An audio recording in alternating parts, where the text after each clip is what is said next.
Historic Chestertown. Founded in 1706, the town is the seat of government in Kent County, on Maryland's eastern shore, a region with deep ties to the institution of slavery. Such famous figures as Harriet Tubman and Frederick Douglass, who would become renowned for their work as abolitionists and advocates of African American rights, began their lives in bondage here on the eastern shore. Several months ago, we embarked on a journey to uncover the life of Levi Rodgers, a lesser-known character whose story began in a very similar way. Levi Rodgers was born into slavery around 1806. By 1835, he was in the service of Hiram Brown, a major landholder in Kent County. At this time, more than a quarter of Maryland's total population was held in chains. Levi, however, would not spend the rest of his life in slavery. In 1839, his mother, Levi Rogers, a free woman, paid Hiram Brown $150 for her son's freedom.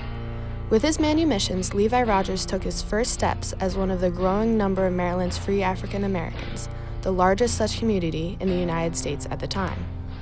It was not long before Rodgers would seize upon his newfound freedom and begin laying the foundations of his entrepreneurial career.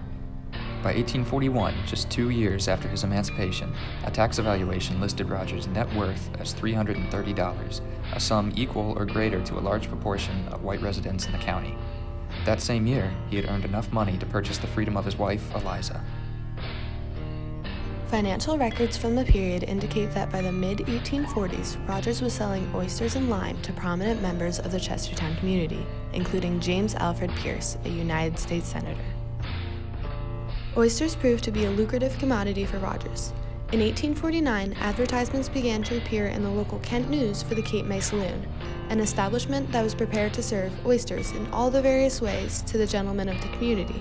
His wife, Eliza, also frequently advertised her ice cream parlor that would serve sweets and lemonade to female patrons.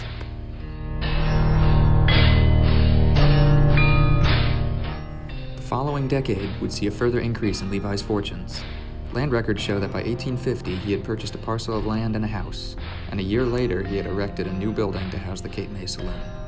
Throughout the decade, he, as well as other members of the free African American community of Chestertown, incrementally purchased land along the riverfront. By 1854, he employed his experience as a waterman to become the master of the schooner Rebecca, making profitable freight runs from Chestertown to Baltimore. Despite his evident financial successes, Levi Rodgers was faced with growing hostility from the white community. In 1852, he represented Kent County at a convention of free African Americans in Baltimore, where he and his fellow delegates from the Eastern Shore advocated for the emigration of free blacks to Liberia. Rodgers' fellow Kent County delegate, James A. Jones, cried that Africa was the only place where a colored man could expect to be a free man. In many ways, he was correct.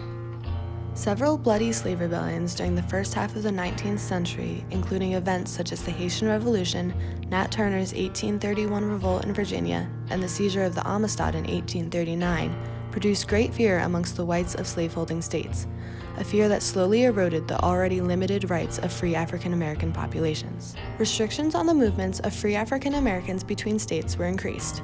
In Maryland, certificates of good character, signed by a white citizen of good standing, were required for free African Americans to move beyond the county of their birth.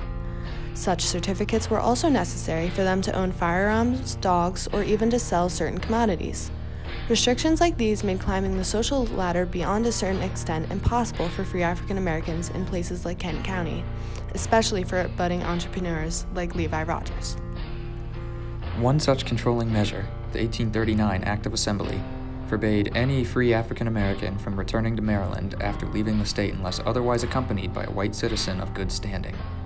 In 1859, Levi Rodgers fell afoul of this law when, as master of the schooner Preston, he attempted to return to Maryland after delivering freight to Philadelphia. He was prosecuted, found guilty, and heavily fined.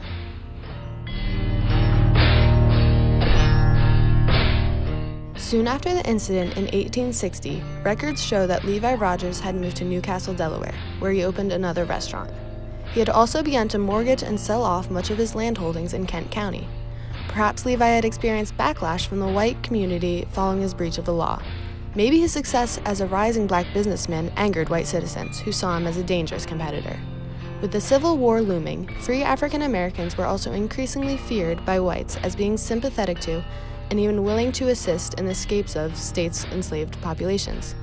In all likelihood, these factors collided to collectively cut down Levi Rodgers and drive him from Maryland. Not even the end of the Civil War could restore his fortunes. He had returned to Chestertown in 1870 to assist in the organization of the Negro Party, following the passage of the 15th Amendment, which granted African American men the right to vote. By 1872, however, his remaining land and assets in Kent County were seized and auctioned off to pay debts. He appears one final time in 1875, listed as a resident of Gloucester, New Jersey, before vanishing from the historical record. Such a fate was all too common for African Americans following the Civil War. The collapse of government-aided Reconstruction in the mid-1870s and the rise of Jim Crow rule allowed Southern whites to reassert control over the newly emancipated African American population, a control that would not be challenged by law for another century.